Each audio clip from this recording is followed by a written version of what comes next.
Hey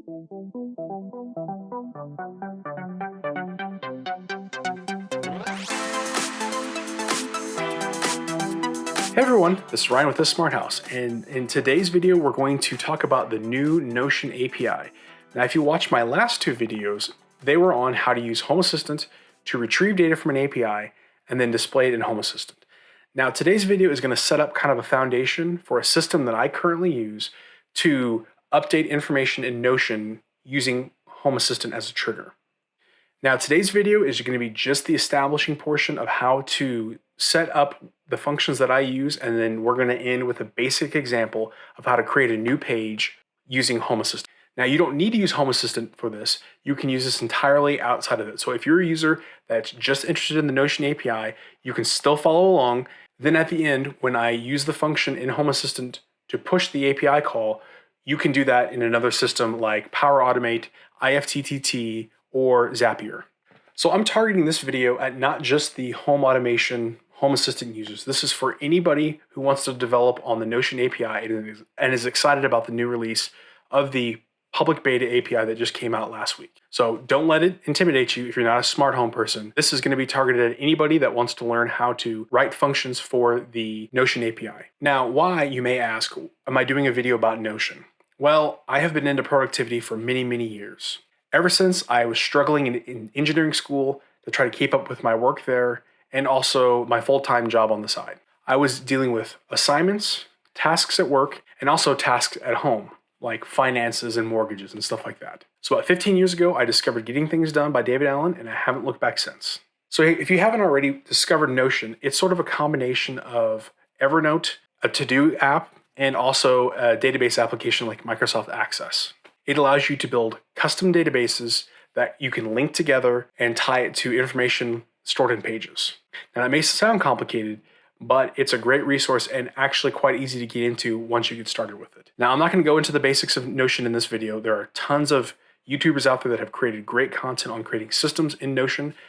Today I'm just going to give you some examples of how I use it. So the only real downside I found about Notion when I started using it a year ago was it was a little on the slow side, and also it didn't have an open API. Well, that changed last week when they announced a new public beta API. So if you watch my last couple of videos, you see how powerful it is to be able to interact with APIs and to be able to retrieve and push information automatically.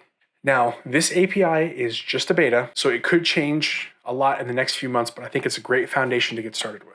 Databases. Now, even if you're a beginner with Python, you can take the scripts that I've created and paste them in, and I will show you what elements to replace so that way you can do this basic function. Now, you can do some of this on your Home Assistant instance. You can actually insert Python scripts on your Home Assistant instance and run them. But in later videos, I'm going to go to more advanced topics. So this will be kind of a foundation on how to create the web-based system. Plus, if you're not a Home Assistant user, this is a free function that you can go out and put your Python scripts in the cloud and to be able to interact with them without having to have it run on a local machine or Home Assistant. So in today's video, I'm going to show you how to set up the online environment in Heroko, initialize the API that you'll be using, and then use some of my example code to interact with the Notion API.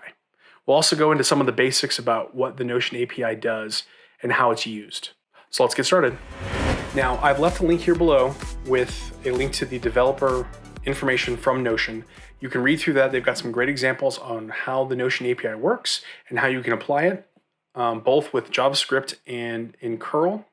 But for today's video, I've actually translated most of these functions into Python scripts that can be easily deployed into an environment online. So you can adapt this if you wanted to run this on your Home Assistant instance or a local computer. But my example today is going to show you how to set this up in the online environment of Heroko and be able to have this run automatically with just hitting it with an API call. Now, the specific application that I wanted was to be able to automatically every day create a new page in a database and have it with a specific title with today's date.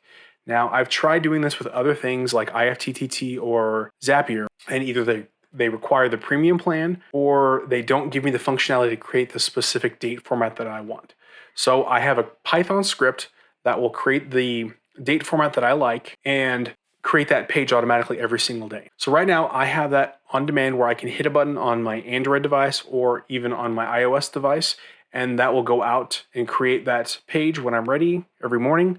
and then it opens it up on my device of choice. So in this step, we're going to create an online Python environment using a service called Heroko. We're going to set up a quick Hello World test script to show that we can access the API. And then I'm going to give you some example code that will let you create a new page with a custom title in Notion. And please, for all you professional coders out there, forgive me. When I was in engineering school, they only taught Java and C++, so I've had to kind of learn Python on the side, and I just do it from project to project, so it's very hacky. So if you have some suggestions on to make this code better, please feel free to leave them in the comments or hit me up on social media. So with all that out of the way, let's get into the geeky stuff. So Heroko is a cloud platform as a service, which means that you can run your own code in their environment and just pay per utilization, similar to Azure and AWS, but this is more structured for running coded projects in. So they've got a great free tier, which enables you to have up to 5 applications and 500 megabytes of compiled data. So for right now, we're only going to be using one of those 5 free apps and a very small amount of storage space. And the best part about this is you can code multiple endpoints into the same application, so you don't have to use up multiple ones if you have more than one function you want to run.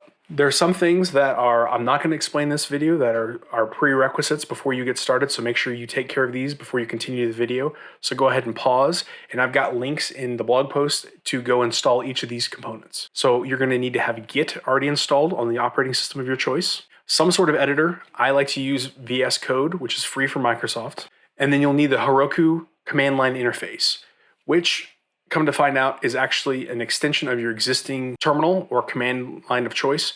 It doesn't actually create or install a separate command line interface. It just installs the components required for you to use it in your command line of choice. So I'm on Windows, so you can interact with it in command line, PowerShell, or the new Windows terminal.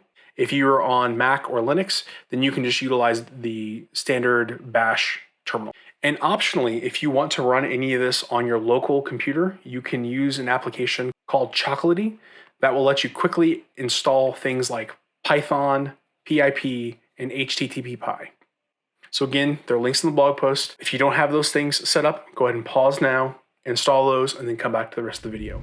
Now, I started this process by following this wonderful guide by Ollie Hoop. He has a video where he shows you how to create a API in Heroko using Python and Flask in 11 minutes.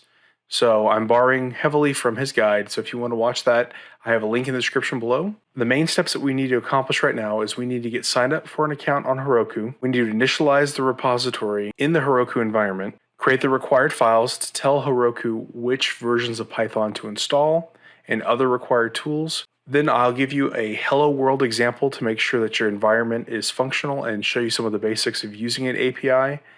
And then we'll go ahead and get that pushed up to the Heroko servers and test. All right, so we need to sign up for an account on Heroko. Now I'm going to create a new one so I don't mess with my existing environment. So you just go to Heroko.com and sign up for an account. All right, now that I have signed up, they sent me an email to confirm my account, which I'm jumping in right now. And I need to create a new password. So now that I've created the password, let's go ahead and proceed. So we now have an account. All right, so one of the things you can do is create the new app right here, but I will actually go ahead and do this all in the command line. Now we're going to initialize the repository and get all of the components set up so we can start passing information back and forth from our local computer up to the Heroko servers. So first thing we need to do is decide where we're going to store this project. Typically you want to store them in your documents folder or whatever it happens to be.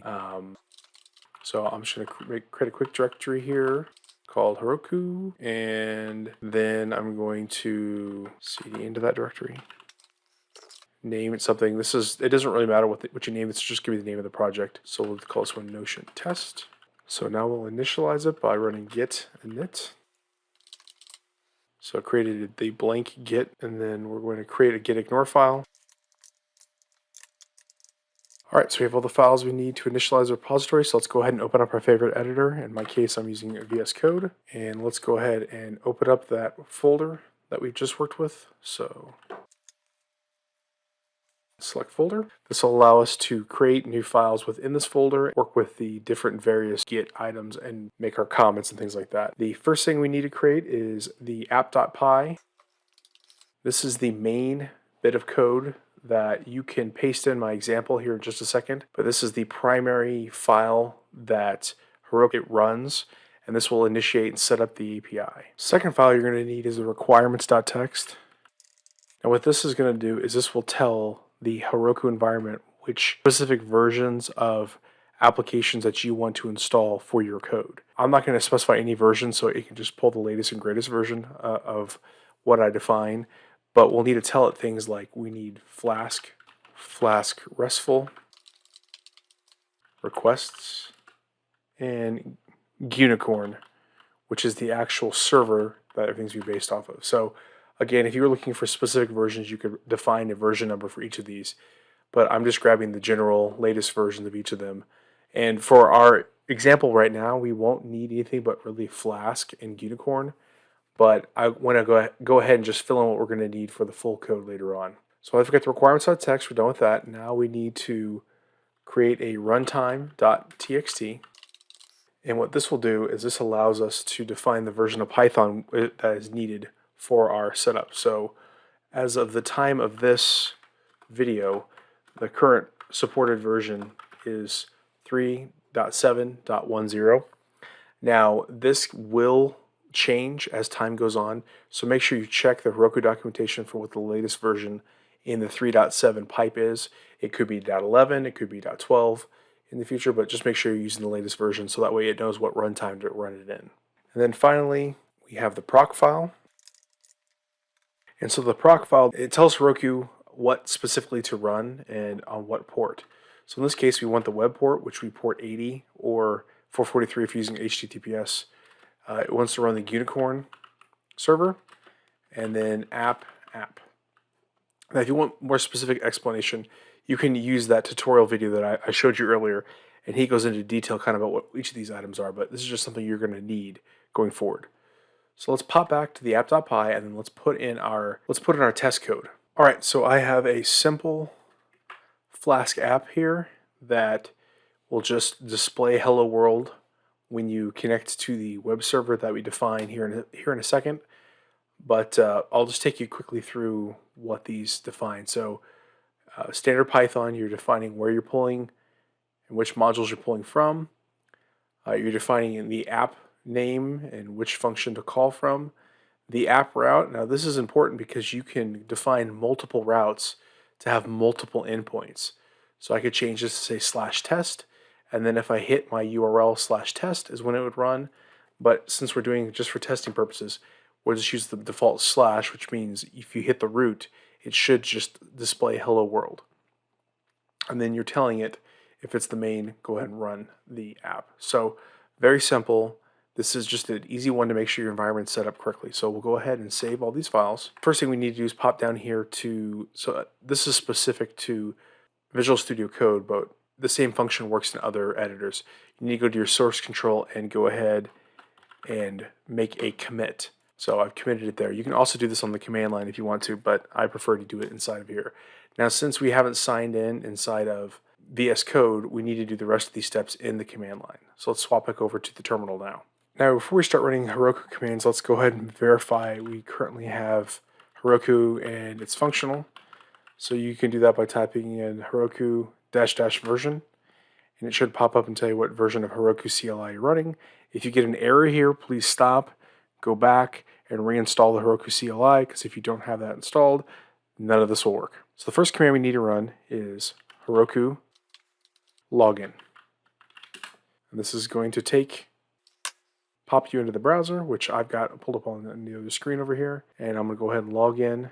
All right, once you're logged in, you'll see a screen like this. It just tells you to go ahead and close the page, and then you can jump back into your command line. And if you see at the bottom, we're logged in now. We can now create and run commands on our Heroko environment from here. All right, so one thing to note is make sure that you're actually in the directory for your project, not just the root directory. So just want to point that out real quick.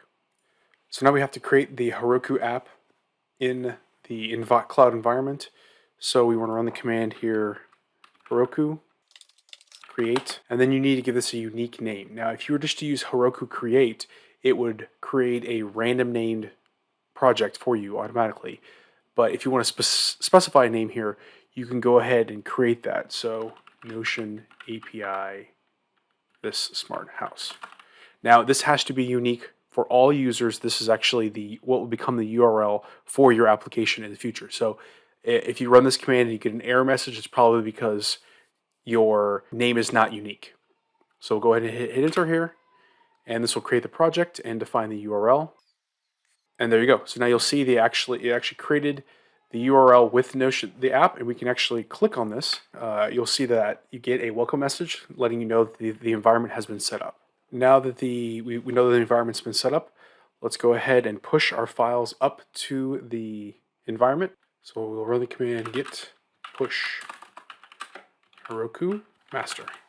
Okay, it's going to set up the Python environment, install all the requirements.txt items, and then build the server automatically. So the first time you run this, it's going to take a little bit longer than it would normally because it has to actually download and set up the environment that you're going to be running this in. Once it's finished, you'll be told that the deployment is finished and that everything has been completed. You should notice any errors in here. In addition, if you want to open up another terminal and move into your working directory and then run the command Heroko logs --tail, and what this will do is pull down the logs from Heroko and let you know if there's any errors. So if you look here, state has changed from starting to up. So up means that it's functional. So let's go ahead and test the environment and make sure that everything is functional with our hello world script. So we will visit the URL that we were given before, in my case notion-api-tsh.herokuapp.com, and there we go. So now we have a hello world, which shows that the code is actually executing and running appropriately. So now that we have our environment set up, the next step we're going to hop into is actually putting in the code that I've already created and deploying that so we can interact with the Notion API. Now that our Python environment is set up, let's look at how the Notion API works. Now we're going to be using three main concepts when it comes to the Notion API. We're going to look at creating a page, we're going to look at doing a search, and then we're going to look at appending to an existing page. Now, one of the main concepts I want to discuss right now is the concept of parent and child. Now, in Notion, the parent can be any page that contains something else. If you're familiar at all with Notion, you'll know that you can have a page that contains a page that contains a page all the way down. So in the API, what you can do is look for an ID of a page and then run a command and display all of the children that are under that page. So if you have a sub page, or if you have any elements that are in blocks. So what a block is any bit of text. Now you'll notice when you page down through Notion, a lot of times on the left-hand side, you'll see a little box come up that allows you to delete that entire area. So a block could be a section of text, it could be a subpage, it could be an embedded YouTube video. Any of those are considered blocks. And so if you think about it that way, you have a page and then all of the children are all the blocks that are on that page.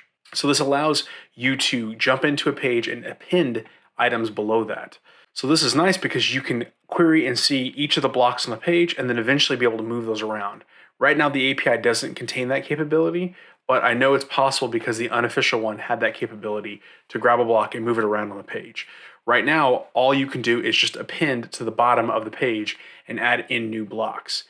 And in the current beta, you can only add simple blocks like headings, paragraphs, and URLs. You can't do more advanced stuff like adding in tables and things like that. But for our purposes, that's perfectly fine. All right, before we jump in, I want to real quickly show you all the developer reference information, which is a great resource to get started with the API calls for Notion. Now, the endpoints that we're going to use are going to be the create new page, which is right here, which is this post command that we talked about before. So if we go to the developer documentation, which is developers.notion.com/reference, or you can go to the shortened URL below, you can click on the pages section, and then under the create a page endpoint, this will describe which parameters are required. And if you wanted to go through and read all their examples, this is kind of where you can view that at, but I'm going to go ahead and show you how to interact with each of these in my code. All right, so at this stage, I'll assume you already have signed up for Notion and that you want to get started with the API. So now I'm using my personal account. I've already set up an instance, and so I'm going to go through and show you how to set up a new instance, a new integration in Notion. So you need to go to developers.notion.com, and then once you're there and logged into your Notion account, click on My Integrations, and then you want to click on New Integration. This is going to create a new API key for you to use, and then allow you to set which pages can interact with that integration. So the way the Notion API works is that everything is opt-in. You have to tell it which pages that the API can access, so that way it just doesn't have free reign over your entire account. So we'll go ahead and click New Integration and give it a name. And you can associate which workspace, if you have more than one workspace that you want it to be able to interact with. Give it a logo if you want to, but that's not required, and then click Submit. Then you'll be prompted with this page, and then you'll have your token here. So click Show, and you want to go ahead and grab this token and save it someplace so you can come back to this later on. So I'm just going to open up Notepad on another screen and paste that in. So you'll need this as part of the code that I provide later on. Now that we have our Notion API key, we need to share a page or database with this Notion API. So let's go ahead and head back into your Notion. So my specific example, I use the concept for bullet journals.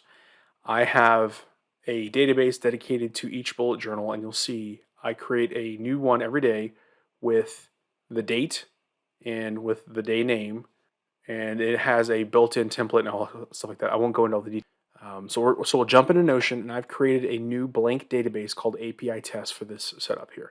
So the first thing we need to do is click on the Share button and click Add People, Emails, Groups, or Integrations, and then we can select that test API that we just created, and hit Invite.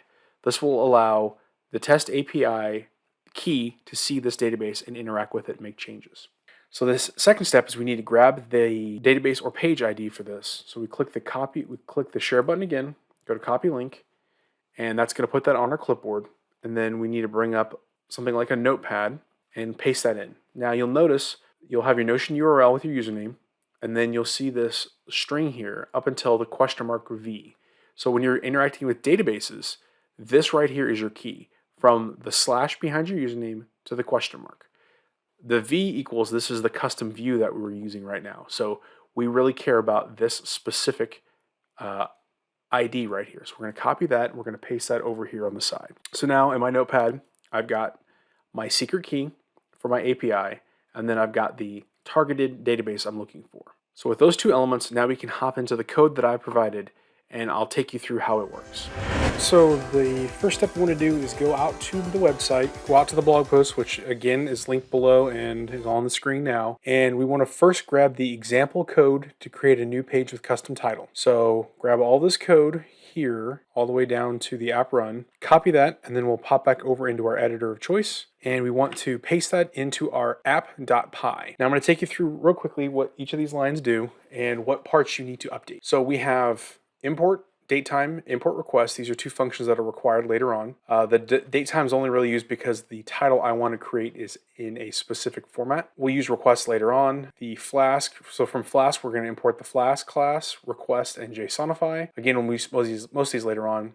From Flask RESTful, we'll use resource and API. Then we're going to define the variables we need. So this is your API key. So let's go ahead and grab the API key from the last step, and let's paste that in here. So make sure you leave the quotes in there, but from the edge of the square brackets, paste that in. Then we define a variable called token, which is going to prepend the string bearer in front of the API key. So this is so it matches the correct Notion API requirements. Then right here we need the database ID that we had before. So let's grab that from our notepad. And again, paste that in between the single quotes. So then we move down here, app equals Flask name. This will create the Flask app. And then right here we have this function here creates the custom title that I want. Of course, you can customize this any way you want. How I create my titles for my bullet journal entries is like this, with the date, month, dash, and the shortened day name or day of the week. So we do that by creating a variable and defining the current date time today. And then we create a new variable called page title,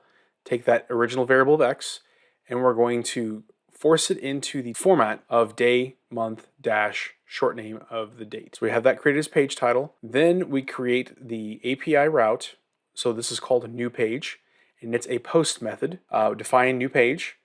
So this is just the header that's required by the Notion API. We use the token that we created above, content type is JSON, and the Notion version. So you might want to double check this in the documents. If the Notion API gets updated, they may update this version to a later date. So again, just check that before you go. We define the JSON data that we're going to pass into the Notion API. And again, this is just the JSON data that I've taken from their example and modified it. We put in our database ID, which is required because it looks for the parent. And then we define the properties of the page.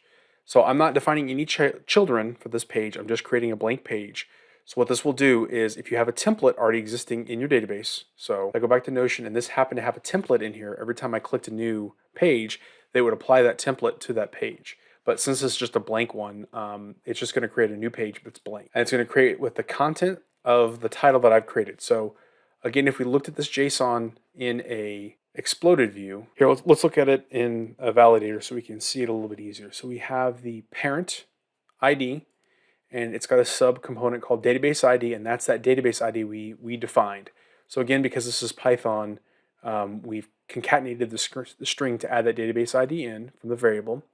And then under properties, we're defining name, title, and that title has a subcomponent called text, and that content is the page title. So it's a little easier to see in here, but this is what is required by the API. So that's why I basically copied it in here and then just added the variables that I wanted to define. So that's the data string. So what we're going to do is we're going to define another variable, and then we're going to make a request to make a post to the API, the Notion API version 1 pages. So again, like we showed before, there are different endpoints on their API. So we're going to be using the pages API, passing the header's header and the data that we created before. And it'll return a response in JSON. Then I'm taking that, so part of that JSON response that we get out of the API contains a lot of information about the formatted page, but it also contains the ID of the new page. So this would be if you wanted to take that ID out and use it somewhere else and pass that into another variable, which I use on my home automation system. I pass this to Home Assistant, and then that Notion URL shows up in my Home Assistant. So I'm going to take the JSON response. So take this variable from before, convert it into JSON. That creates this new variable called JSON response. And then I'm going to select the component called ID, which is part of this function in here, and it's going to become a page ID. Well, this page ID actually has a bunch of dashes in it as it returns it from the JSON. So then I want to format it and remove the dashes with blanks. So that way, just remove the dashes, which is what this replace command does. It takes this existing variable, removes all the dashes, and saves it again as page ID. Then I create a new variable called new URL, and what that will do is that'll output a clickable link into Notion. So if you weren't aware already, if you were to take on any device that runs Notion and remove a link to a Notion page or database, remove the word HTTPS from there and replace it with Notion, iOS, Android, and Windows and Mac will all see that as you wanting to open the Notion application instead of the web version. So that's what I'm doing here is I'm creating a link that contains the URI for Notion, and that will open the Notion app natively on my device. You could replace this with HTTPS if you wanted it just to open it in the web. So finally, it's going to create that new URL containing the Notion URL plus the page ID, and then it will return that as a string in the function. So let's see how that works. So let's go ahead and save this, and we will commit the new. So we'll switch back over here to our terminal and go ahead and push the new version up. You will notice it will take a lot less time than it did before because it already has the build pack created and the Python app already created. So it's just going to recompile the files instead of reinstalling everything from scratch. All right, so it's released the new version, and we can also click over here on our tail to make sure there's no errors in here. So we'll go ahead and run Heroko logs dash tail, and this will show us if there's any errors in the actual build. And there we go, the build has succeeded and it is up. So now we can run a test against this endpoint. Now, since I'm using HTTP post instead of a get, I have to do this in command. Since I'm running Windows, the curl command is kind of weird, and I want to make it as easy as possible for you to try this out. So I'm using RecBin. They have an online curl tester that you can use. So what we're going to do is we're going to do curl-x. So we know because it's a post instead of a get. So we're going to define post, and then we're going to define that endpoint that we had before. It was HTTPS notion-api-tsh.herokuapp.com/new page. So we notice that that's the same endpoint that we created in our code here. It matches this right here. It's a post, and if we check our return here, yeah, so it's the notion-api.tsh, that's tsh, which is the URL we had from before. So we can go ahead and run that. And then you'll notice over here on a return, it's returned a Notion URL. So if we were to copy and paste that into a browser, paste that link in, hit enter, it's going to pop up and ask me if I want to go ahead and open it in Notion. And I'll hit open link. Now Notion should pop up in the background on that specific page. And there we go. It went straight to that page in my API test database. So now we have a fully functional test with the Notion API. Now you can see you could very easily go in here and customize this to create your own custom title or define other parameters and properties in a page. So for example, if you had properties like a checkbox or some data you wanted to enter, you could easily update that or create a new page and insert that data automatically. All right, so I know that was a simplistic example on how to create something like a new page, but you could see how you could extend this to have it automatically run on a daily schedule or with a button on a device. Any device that can reach out and hit that API endpoint will be able to generate this custom page for you at any time you want. Now I'm going to show you how to create a quick switch in Home Assistant that will kick this process off and create that new page for you automatically in Notion. All right, so really quickly, let's go ahead and show you how to set up a button in Home Assistant that will let you run this command automatically. So this kind of ties everything together. This will be a button that you can click on that will automatically generate that page, that custom page that we've shown you in the last step. So I'm here in my test environment right now. So first thing I'm going to do is I'm going to go ahead and create a new command line or switch that will then initiate the command to create the new page in Notion. Let's quickly switch over here to VS Code and open up the config files on the test environment. All right, so here we are in VS Code. I opened the config folder of my test environment, and let's go ahead and go to the switch.yaml. Obviously, if you don't already have that, you can create the switch.yaml and then add the include section in your configuration.yaml. So the switch.yaml, and what we're going to do is we're going to take an example from the Home Assistant command line switch example. Go ahead and just grab this. I like to do that just so we don't mess up the formatting, and then we'll paste that into our VS Code. And of course, the platform command line is correct. Switches. So we're going to call this one new Notion page. We're going to give it a friendly name of new Notion page. And since we're not really concerned about turning the switch off or giving it a response back so we can see to know if the switch needs to be on or off automatically, we can just remove those lines. So we're just going to send a command on. So this basically says when this switch turns on, send this command. And we're going to paste in the test code that we had from before. We're running the curl command -x. So again, we're telling it to use a post, and then we're going to use the endpoint that we created before with the url.herokuapp.com/new page. Whenever you turn this switch on, it will run this command and push out to our API and create that new page. So let's go ahead and save that. We'll reload Home Assistant and give this a test. I went ahead and did a full restart. You can, if you already have the switch.yaml file set up, you can just use the reload command line entities, and that will refresh every command line sensor and switch. But I had to do a full restart. So let's go to Developer Tools, and we'll type in switch, new Notion page. So let's bring that up, and we'll go ahead and bring up our test dashboard in Notion. All right, and we'll go ahead and hit go, hit on. It's going to turn that switch on, and then we should be able to pop back over into our Notion dashboard and see that new page appear. It took just a second, but there it is. So once that successfully runs, you'll notice the switch does not automatically turn back into the off position. So we can write a quick automation to do that. All right, so to automatically turn the switch off once it runs, we'll go ahead and create a new automation, give it a name. So the trigger is we want to see when the state of the new Notion page switch, when it goes from off to on. Then we want to put a delay in here, 30 seconds. And then we want call service, switch, turn off, and that page. So what this will do is when the switch turns on, it'll wait 30 seconds, and then it'll turn it right off again. Let's save, go back, right here. And it's in the off position now. We'll turn it on. Check and see if it creates, should be a third page since I did this a few times. Yep, there we got 3 pages in there now. And then when I switch back to here in a few seconds, it should turn off. Of course, that could be 10 seconds instead of 30.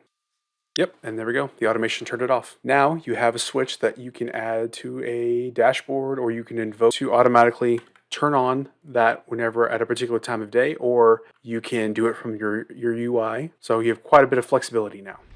All right, so there we go. Now, hopefully you have a good concept of how to interact with the Notion API using Python. So we've shown you how to establish an online Python environment that you can use interactively from web applications, a new page creation for the Notion API, and then how to run that API from your Home Assistant instance. So I hope this video was helpful for you. I know a couple times I referenced a few other items in the video that we'd be getting into, but this video just turned out to be way too long. So I'm gonna cut those out and add those to the part 2 video, where we go into more depth on how to search for pages. So be able to identify a specific page by its title and then pull its ID down so we can interact with it. And then also how to append blocks to the end of a page so you can add content to an existing page. And I'm currently using this with my main bullet journal to add in things like calendar events and tasks automatically into my Notion bullet journal. I think it'll be a good introduction for those of you who have not done that type of work before.